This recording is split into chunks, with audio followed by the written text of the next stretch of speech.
Good morning students. हर topic लगा ले, लेंथेनाइड तत्वों के प्राप्ति स्थल। कल बता दिया था टॉपिक तो मैंने, वो कहाँ से पढ़ेगा तू? तेरी फेवरेट चीज सारथी। सारथी जिंदाबाद। हाँ, क्वेश्चन पूछा हुआ है, देख ले एक बार कितने नंबर पे पूछा हुआ है। सारथी खोल ले तेरी, बहुत मजा आता है खोलने में। सर सारथी पढ़ने में तो तेरे को क्या ही बताऊँ कितना मजा आता है सारथी में तो। ठीक है, तो सारथी के से पढ़ लेना लेंथेनाइड तत्वों की प्राप्ति के स्थल। प्रायोनिक तत्व छोड़ देना, शायद वो कहाँ कहाँ से मिलते हैं लेंथेनाइड एलिमेंट्स, वो देख लेना तू कहाँ से।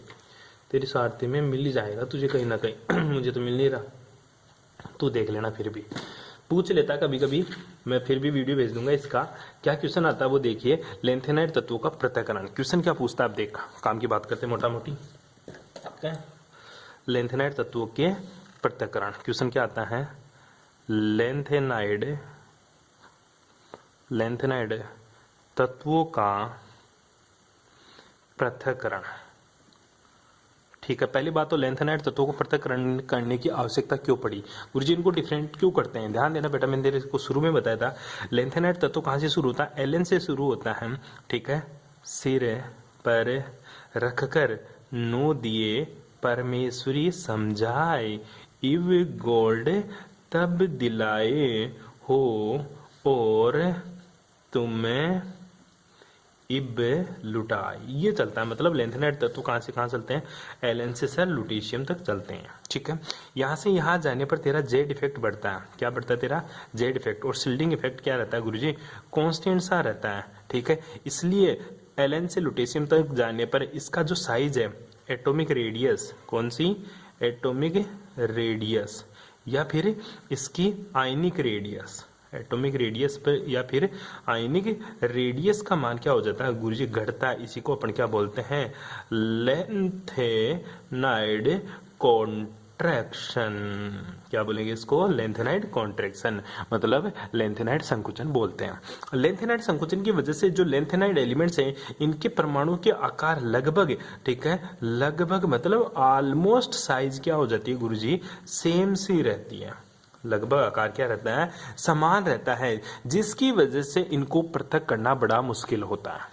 ठीक है, इनको पहचान ही नहीं पाते। क्यों? तू अगर खदान में लेंथेनाइड एलिमेंट्स मिलेंगे ना, तो तेरे को सारे के सारे लेंथेनाइड एलिमेंट्स एक ही जगह मिल जाएंगे और सब के सब एक ही समान आकार के। क्यों? क्योंकि एटॉमिक रेडियस और आयनिक रेडियस दोनों बराबर है, कोई छोटा बड़ा नहीं होता, सारा मोटा मोटा ही मिलेगा। ठीक है, तो जिसकी वजह से इनको पृथक करना थोड़ा मुश्किल हो जाता है। फिर भी इनको पृथक करने के लिए अपन बहुत सारी विधियां यूज में लेते हैं। देख, लेंथेनाइड तत्वों को पृथक करना मुश्किल क्यों है? इसका पहला क्वेश्चन है, पहला आंसर है गुरुजी, इनका जो आकार होता है ना, आकार वो क्या होता है? लगभग समान होता है, लगभग समान होता है। दूसरा, सारे के सारे लेंथेनाइड कौन सी ऑक्सीजन अवस्था दिखाते हैं? +3 ऑक्सीजन अवस्था दिखाते हैं सारे के सारे। आई बात समझ में? इसलिए इनको पृथक करना थोड़ा सा मुश्किल हो जाता है। फिर भी इनको पृथक करने के लिए जो पहली विधि यूज में लेती है, तू तो क्या ही लेगी, लेकिन ले ले। फिर भी जो पहली विधि यूज में लेती है वो है तेरा प्रभाजी। कौन सा? प्रभाजी क्रिस्टलन विधि। प्रभाजी क्रिस्टलन विधि क्या करता है तो प्रभाजी क्रिस्टलन विधि में? ठीक है, मोटी सी बात है गुरुजी, लेंथेनाइड आयन इस प्रकार के द्विक साल्ट बनाते हैं, डबल साल्ट बनाते हैं। ठीक है, जिनकी विलेयता कक्षीय ताप पर कम होती है तथा तापक्रम बढ़ाने के साथ साथ परिवर्तित रहती है। अतः भिन्न भिन्न विलेयता के यौगिक विलयन से भिन्न भिन्न तापक्रम पर क्या बनाएंगे? क्रिस्टल। जो प्रभाजी क्रिस्टलन विधि है ना, इसमें सारे के सारे लेंथेनाइड तत्वों को पृथक करने के लिए प्रयुक्त होती थी पहले, परंतु आजकल है ना, ये केवल कुछ तत्वों विशेष लेंथेनाइड श्रृंखला के आरंभ वाले और लास्ट वाले तत्वों को पृथक करने में ही काम में आती है। इसमें करते क्या है? कुछ नहीं है बेटा, इसमें टेम्परेचर देते हैं। प्रभाजी आसवनी विधि में क्या करते हैं गुरुजी? सबसे पहले मैं साल्ट बनाता हूँ। क्या बनाता हूँ? साल्ट, सारे के सारे का साल्ट बनाता हूँ। साल्ट बनाने के बाद में उसको क्या करता हूँ? टेम्परेचर देता हूँ। ठीक है, उसके बाद में इनको पृथक कर लेते हैं। दोबारा से ना, लेंथेनाइड आयन द्विक साल्ट बनाते हैं जिनकी विलेयता कक्षीय ताप पर तो कम और तापक्रम बढ़ने के साथ साथ परिवर्तित होती जाती है। इसके आधार पर इसको पृथक कर सकते हैं। दूसरा, किसके द्वारा तो पृथक करेगा? प्रभाजी अवक्षेपण विधि द्वारा। प्रभाजी अवक्षेपण विधि द्वारा। ध्यान दे, अवक्षेपण मतलब प्रिसिपिटेट बनाना, अवक्षेपण मतलब प्रिसिपिटेट बनाना। प्रिसिपिटेट कैसे बनाएंगे? तेरे को पता है लेंथेनाइड एलिमेंट सारे के सारे क्या होते हैं, बेसिक नेचर के होते हैं, और ये लुटीशियम तक इसकी जो क्षारकता होती है वो क्या हो जाती है, इधर से इधर जाने पर इसकी क्षारीयता क्या हो जाती है गुरुजी, घटती जाती है। ये तो तूने पढ़ा था। क्या प्रभाजी अवक्षेपण विधि में लेंथेनाइडों की क्षारकता पर निर्भर करती है, और तत्वों की क्षारकता बढ़ने पर इसके लवणों की विलेयता क्या होती है, बढ़ती जाती है। लेंथेनाइडों में लेंथेनम से लुटीशियम तक आयनिक त्रिज्या में होने वाली निरंतर कमी ही इसकी क्षारकता को क्या कर देती है, कम कर देती। इसकी क्षारकता अलग होगी, इसकी क्षारकता क्या होगी, अलग होगी। ये कम क्षारीय होगा, ये ज्यादा क्षारीय होगा, ये कम क्षारीय होगा। अब ये क्षारीय है तो इसमें क्या मिला दूं मैं, अम्ल मिला देता हूं, कुछ ना कुछ एसिड मिला दूंगा, जिससे क्या जमा हो जाएगा, प्रिसिपिटेट मतलब अवक्षेपण जमा हो जाएगा। क्या रहे, अवक्षेपण मतलब लवण बनना शुरू हो जाएगा, जिसके आधार पर भी इसको अपन क्या कर सकते हैं, अलग कर देंगे। मेरे काम की नहीं इसलिए मैं फास्ट चल रहा हूं, ठीक है। तीसरा तेरे को खुद को पढ़ना है। तीसरा जो पढ़ेंगे अपन वो है लवणों की प्रभाजी विघटन विधि। क्या है, लवणों की प्रभाजी विघटन विधि, ठीक है। खुद पढ़ेगा। संकुलन विधि, कूलन विधि पूरी थ्योरी है, कोई काम की नहीं है, तीसरी चौथी, ठीक है। लेकिन जो लास्ट वाली जो इंपॉर्टेंट है वो थोड़ी सी इंपॉर्टेंट कौन सी है वो देख लेना बेटा। एक है इसकी आयन विनिमय विधि, ठीक है। 4 हो गई थी, 5वीं विधि क्या लिखेगा तू, थ्योरी खुद से लिखेगा, ध्यान लेना। ऑक्सीकरण अपचयन विधि, ऑक्सीकरण अपचयन विधि, मैं बुक में फोटो भेजूंगा इसकी, उसमें जो अंडरलाइन होगी बस वो लिखना, बाकी का नहीं लिखना। छठा कौन सी है, विलायक निष्कर्षण विधि, ठीक है, निष्कर्षण विधि। और 7वीं जो है वो है आयन विनिमय विधि। ये इंपॉर्टेंट है तेरे लिए, बस ये पढ़नी है अपन को, ठीक है। बाकी की थ्योरी आपको लिखना है बेटा। आयन विनिमय विधि क्या होती है, देख एक चीज बताता हूं तेरे को। आयन विनिमय विधि को बोलते हैं अपन आयन एक्सचेंज मेथड। इसके लिए तेरे को क्रोमेटोग्राफी लैब में टेस्ट करना होता है। अब गुरुजी वो लैब में टेस्ट कैसा होता है, क्रोमेटोग्राफी, तेरा जो स्तंभ होता है, ठीक है, जो तू ब्यूरेट देखा है ना लैब में लगी हुई ब्यूरेट, ठीक है, वही क्या होता है, स्तंभ होता है। उसी की तरह एक क्या होता है, स्तंभ होता है। इसमें क्या रहता है, इसमें रेजिन भरी रहती है। क्या रहती है, रेजिन, ठीक है। ये रेजिन क्या करती हैं, एक्सचेंज करती है किसको, आयन। आयन विनिमय मतलब आयन एक्सचेंज मेथड। इस रेजिन के ऊपर अगर +3 चार्ज है और तूने लेंथेनाइड एलिमेंट्स में से +4 वाली ऑक्सीकरण अवस्था को अलग करनी है, तो तू पूरा का पूरा लेंथेनाइड एलिमेंट्स इस रेजिन में डाल दे। मिश्रण बना, इसमें डाल दिया।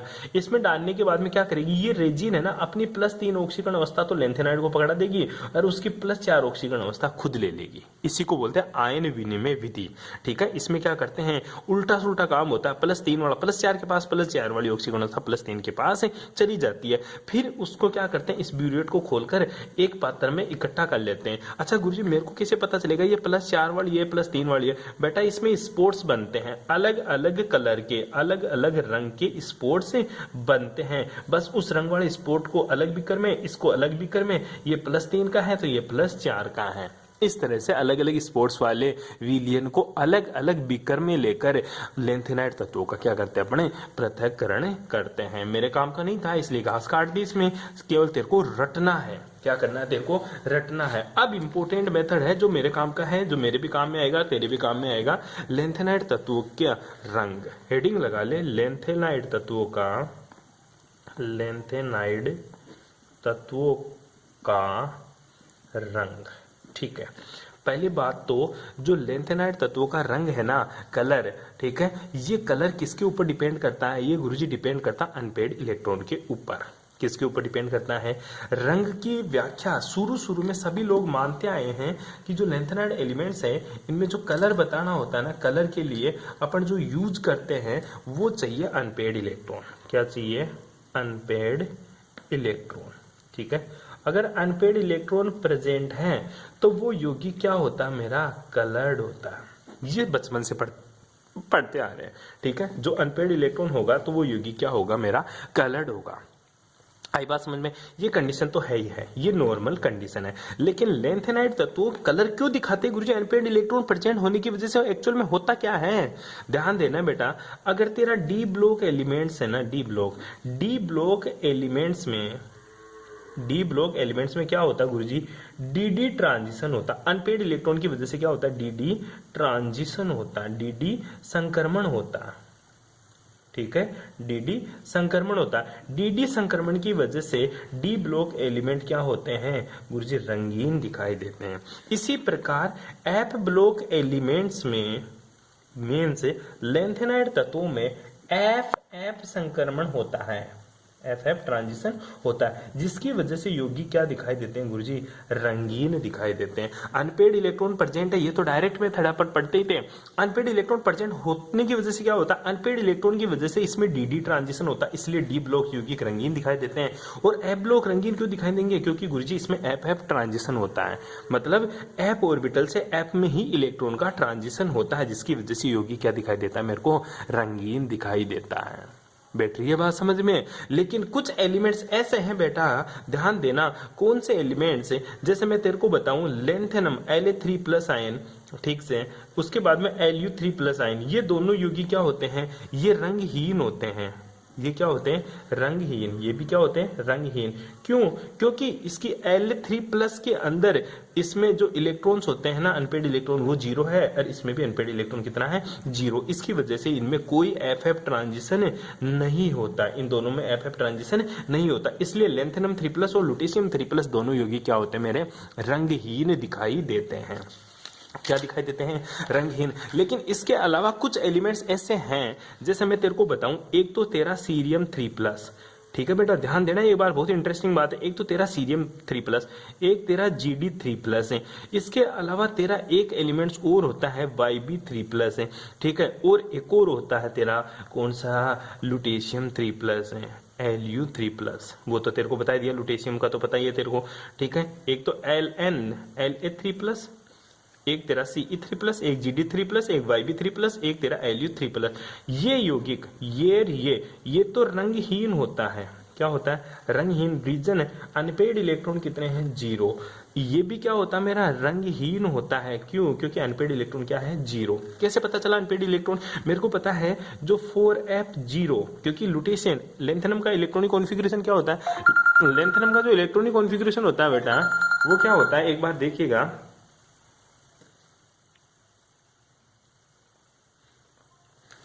लेंथेनम का इलेक्ट्रॉनिक कॉन्फ़िगरेशन है वो देखिएगा, वो होता है गुरुजी, यहाँ पे तो जीनोन होता है, ठीक है, 54 नंबर पे। उसके बाद में यहाँ पे क्या आता है तेरा 4f 0 5d1 और 6s2। लेकिन लेंथेनम क्या 3+ में जाएगा, तो ये मेरा जीनोन का तो 54 डॉट 4f0 5d0 और 6s0 इलेक्ट्रॉनिक कॉन्फ़िगरेशन हुआ इसका मेरा। आई बात समझ में, इसका इलेक्ट्रॉनिक कॉन्फ़िगरेशन दिख रहा है, एक मिनट, बातें चल रही थी कि इसमें अब क्या है, अनपेड इलेक्ट्रॉन कितने हैं, 0। कितने अनपेड इलेक्ट्रॉन है बेटा, 0, इसलिए ये तेरा रंगीन है। क्या है, रंगीन है। इसी तरह तेरा लुटेशियम देख, लुटेशियम का जो इलेक्ट्रॉनिक कॉन्फ़िगरेशन होता है वही तेरा जीनोन, 54 नंबर पे डॉट है। 4f तेरा 14 होता है, 5d1 होता है और 6s2 होता है। अगर ये लुटेशियम 3+ में ऑक्सीडेशन स्टेट में जाएगा तो इसका इलेक्ट्रॉनिक कॉन्फ़िगरेशन क्या बन जाएगा, 4f14 डॉट 5d0 और 6s0। अब बता अनपेड इलेक्ट्रॉन है गुरुजी, चेक करते हैं, एफ में कितने इलेक्ट्रॉन, 14, 1 2 3 4 5 6 और ये तेरा 7 इलेक्ट्रॉन भरना शुरू कर दे, 1 2 3 4 5 6 7, ठीक है। उसके बाद में इलेक्ट्रॉन भरते 8 9 10 11 12 13 14। बता अनपेड इलेक्ट्रॉन कितने, 0। गुरुजी सारे के सारे क्या है, पेड है, सारे के सारे क्या है, पेड। अनपेड इलेक्ट्रॉन 0, तो ये यौगिक भी क्या होगा मेरा, रंगहीन होगा। क्या होगा, रंगहीन होगा। पर बात ये हजम नहीं हो रही कि जो सीरियम 3+ है ना, इसका जब इलेक्ट्रॉनिक कॉन्फ़िगरेशन देखता हूं मैं सीरियम 3+ का, तो इसका इलेक्ट्रॉनिक कॉन्फ़िगरेशन तो 4f1 आता है, 3d0, 4f1 5d0 6s0 हो जाता है। लेकिन f में तो गुरुजी एक अनपेड इलेक्ट्रॉन है, फिर भी इसका इलेक्ट्रॉनिक कॉन्फ़िगरेशन में 0 आता है। n की वैल्यू कितना, 1 है, फिर भी ये मेरा क्या है, रंगहीन है। ऐसा क्यों, ये फिर भी मेरा क्या है, रंगहीन है, ऐसा क्यों। इसी तरह जो मेरा गैडोलियम है, Gd है, इसका इलेक्ट्रॉनिक कॉन्फ़िगरेशन होता है बेटा 3 में, 4f7 5d0 6s0। मतलब गुरुजी इसमें तो सबसे ज्यादा अनपेड इलेक्ट्रॉन है, 1 2 3 4 5 6, ठीक है, 1 2 3 4 5 6 7, n की वैल्यू कितना 7, सबसे ज्यादा अनपेड इलेक्ट्रॉन है, फिर भी ये मेरा क्या है रंगहीन है, ऐसा क्यों गुरुजी। इसी प्रकार YB की बात करूं मैं, इसी प्रकार किसकी बात करूं मैं बेटा YB की, तो इसका इलेक्ट्रॉन कॉन्फ़िगरेशन 4f13 5d0 और 6s0 है, मतलब अनपेड इलेक्ट्रॉन कितना है इसमें भी गुरुजी 1 है, फिर भी ये मेरा रंगहीन है, ये क्यों। तू तो बोल रहा अनपेड इलेक्ट्रॉन प्रेजेंट है तो तेरा यौगिक रंगीन होगा, पर यहाँ तो क्या आ रहा मेरा रंगहीन, ऐसा क्यों बेटा। ऐसा इसलिए क्योंकि यहाँ पे जो एफ ट्रांजिशन है ना, जो एफ ट्रांजिशन है ना, वो कौन से क्षेत्र में हो रहा है गुरुजी, ये यूवी रीजन में हो रहा है, ठीक है, यूवी रीजन में हो रहा, मतलब हाई एनर्जी में हो रहा है, और यूवी रीजन अपन अपनी आंखों से देख नहीं सकते, इसलिए ये यौगिक अपन को क्या दिखाई देते हैं, रंगहीन दिखाई देते हैं। एक की लाइन का आंसर है, ठीक है, गैडोलियम, यूटेरियम और ये गैडोलियम, YB और सीरियम, ये तीनों है ना यौगिक रंगीन इसलिए दिखाई देते हैं, इनमें अनपेड इलेक्ट्रॉन उपस्थित होने के बाद में भी ये रंगहीन दिखाई देते हैं। इसका रीजन है जो एफ ट्रांजिशन हो रहा है ना गुरुजी, वो मेरा यूवी रीजन में हो रहा है। कौन सी रीजन में, यूवी। यूवी का मतलब होता है बेटा अल्ट्रावायलेट क्षेत्र, अवरक्त अवरक्त अवरक्त क्षेत्र, कौन सा क्षेत्र, अवरक्त क्षेत्र में एफ ट्रांजिशन हो रहा है, इसलिए मेरे ये यौगिक रंगहीन दिखाई देते हैं। क्या दिखाई देते हैं, रंगीन। क्यों, क्योंकि तू केवल देख कहां सकता है, तू तो विजिबल रीजन में ही देख सकता है। कौन से रीजन में, विजिबल, मतलब दृश्य प्रकाश को ही तू देख सकता है, दृश्य क्षेत्र में ही तू देख सकता है, बाकी के किसी भी क्षेत्र में तू देख नहीं सकता। अपन जो देख रहे हैं लोगों को वो केवल दृश्य क्षेत्र है, तू तेरी पड़ोसन को देख रही है, वो क्यों दिख रही है, क्योंकि वो दृश्य क्षेत्र में है। अगर वो अवरक्त क्षेत्र में होती ना तो वो गायब हो जाती तेरी, आई बात समझ में, इसलिए वो दिखाई नहीं देती, इसलिए ये तेरे क्या दिखाई देते हैं, रंगहीन दिखाई देते हैं। कोई दिक्कत है लेंथेनाइड तत्वों का रंगीन वर्णक्रम तो देख लेना, आई बात समझ में। उसके बाद में इसका दूसरा टॉपिक आता है लेंथेनाइड तत्वों की प्रॉपर्टीज में आता है बेटा चुंबकीय गुण, चुंबकीय गुण, ठीक है, ध्यान देना। पहले बताता हूं डी ब्लॉक एलिमेंट्स का चुंबकीय गुण। डी ब्लॉक के अंदर तू चुंबकीय गुण मतलब मैग्नेटिक मोमेंटम तो निकालने के लिए म्यू का फॉर्मूला यूज करता था, म्यू इक्वल्स टू n कोष्टक n+2, और क्या लिख देता बोर मैग्नेटोन, ठीक है। जो म्यू क्या है तेरा, चुंबकीय आघूर्ण, ठीक है। ये तो कहां यूज करता था, डी ब्लॉक में। तो चुंबकीय आघूर्ण किसके ऊपर डिपेंड कर रहा है, एन के ऊपर। एन क्या है तेरा, अयुग्मित इलेक्ट्रॉन, अयुग्मित इलेक्ट्रॉन, अयुग्मित इलेक्ट्रॉन मतलब अनपेड इलेक्ट्रॉन, ठीक है। तो एन के ऊपर डिपेंड कर रहा है, मतलब अगर एन की वैल्यू बढ़ेगी, अनपेड इलेक्ट्रॉन की बढ़ेगी, तो म्यू का मान बढ़ेगा, मतलब चुंबकीय आघूर्ण क्या बढ़ेगा तेरा, मुझे जो मेरा चुंबकीय आघूर्ण है उसका मान क्या हो जाएगा, बढ़ेगा। एन की वैल्यू बढ़ेंगे तो म्यू का मान बढ़ेगा, म्यू मतलब चुंबकीय आघूर्ण का मान बढ़ता है, ठीक है। अब चलते हैं एफ ब्लॉक में, ठीक है। जो ये आ रहा ना mu equals to under root n कोष्टक n+2, ये केवल कौन सा है, स्पिन ऑर्बिटल, स्पिन ओनली, ठीक है, मतलब ये केवल चक्रण है, ठीक है। कौन सा चक्रण है, इलेक्ट्रोड का चक्रण है, ठीक है, चक्रण चुंबकीय आघूर्ण, ठीक है। पहले एक चीज देख ले, किसी भी, ठीक है, जो म्यू होता है ना ये हमेशा होता है तेरा mu L plus mu S, ठीक है, जहां पे म्यू क्या है, चुंबकीय आघूर्ण, ठीक है, और जो तेरा म्यू एल है ये क्या है, ये है बेटा कक्षीय चुंबकीय आघूर्ण, ठीक है। और जो तेरा म्यू एस होता है ये क्या होता है, चक्रण चुंबकीय आघूर्ण, ठीक है बेटा जी। अब ध्यान दे एक बार, जो डी ब्लॉक होता है ना, डी ब्लॉक, उसका इलेक्ट्रॉनिक कॉन्फ़िगरेशन क्या होता है गुरुजी, डी ब्लॉक का इलेक्ट्रॉनिक कॉन्फ़िगरेशन होता है n-1 कोष्टक d 1 to 10, ठीक है, डॉट ns2 होता है, ठीक है, यही तो होता है 1 to 2, ns 1 to 2 होता है डी ब्लॉक एलिमेंट्स का इलेक्ट्रॉनिक कॉन्फ़िगरेशन। तो जो डी ब्लॉक है ना ये क्या है, बाहर उपस्थित है, कहाँ है, बाहर ही है, जैसे ये रहा, ये डी ब्लॉक है तो बाहर की तरफ ही उपस्थित है। तो एस कक्षक से इलेक्ट्रॉन बाहर जैसे ही निकलेंगे, जैसे मैं बताऊं तेरे को Zn2+ लिखता है तो तू 3d10 4s2 लिखता है Zn का, और Zn2+ का इलेक्ट्रॉनिक कॉन्फ़िगरेशन क्या लिखा है, 3d10 4s0, तो डी कक्षक आ गया बाहर, 4s0 हो गया, तो डी कक्षक के जो इलेक्ट्रॉन है वो बाहर आ गए। तो जो डी कक्षक में है ना, किसी भी एलिमेंट्स का चुंबकीय आघूर्ण केवल चक्रण के ऊपर डिपेंड करता है, इलेक्ट्रॉन्स के ऊपर डिपेंड करता है, कक्षकों के ऊपर डिपेंड नहीं करता, कक्षकों के ऊपर डिपेंड नहीं करता। क्यों? क्योंकि डी कक्षक में केवल और केवल इलेक्ट्रॉन के चुंबकीय आघूर्ण से, इलेक्ट्रॉन के चक्रण के वजह से ही चुंबकीय आघूर्ण उत्पन्न होता है। ऐसा इसलिए होता है क्योंकि एस कक्षक से इलेक्ट्रॉन निकलने के बाद में डी कक्षक बाहर की तरफ आ जाता है, बाहरी सतह पर आ जाते हैं, जिसकी वजह से केवल और केवल लाइट डालते ही इलेक्ट्रॉन का ही उत्सर्जन होता है, ऑर्बिटल्स का कुछ भी नहीं बिगड़ता। इसलिए जो डी ब्लॉक एलिमेंट्स के लिए जो तेरा म्यू होता है वो केवल म्यू एस के बराबर होता है। किसके बराबर होता है? म्यू एस के। तो म्यू एल का मान क्या हो जाता है? 0। क्यों? केवल और केवल इलेक्ट्रॉन्स के ऊपर डिपेंड करता है। और म्यू एस का मान कितना होता है? अंडर रूट एन कोष्टक एन प्लस 2 बोर मैग्नेटॉन। इसलिए यूज करते हैं, पर mu equals to mu S equals to under root N कोष्टक एन प्लस 2। बेटी बात समझ में? बल्कि एफ ब्लॉक एलिमेंट्स के लिए जो कक्षक होता है n-2 कोष्टक f 1 to 14 n-1 d 0 to 1 dot ns2, ये ऑर्बिटल ये अंदर की तरफ स्थित होता है। कहाँ होता है? अंदर की तरफ। उसके बाद में ये कक्षक रह गया और ये कक्षक रह गया। तो जब तो इसके ऊपर लाइट डालेगा एफ ब्लॉक एलिमेंट्स के ऊपर, तो इलेक्ट्रॉन का चक्रण तो होगा ही होगा, साथ में कक्षक की गति भी होगी। इलेक्ट्रॉन और कक्षक दोनों की वजह से क्या होगा? वह यौगिक कलर दिखाएगा। क्या दिखाएगा? कलर दिखाएगा। कैसे? तो एफ ब्लॉक एलिमेंट्स के लिए तू बोल सकता है, एफ ब्लॉक एलिमेंट्स के लिए तू क्या बोल सकता है?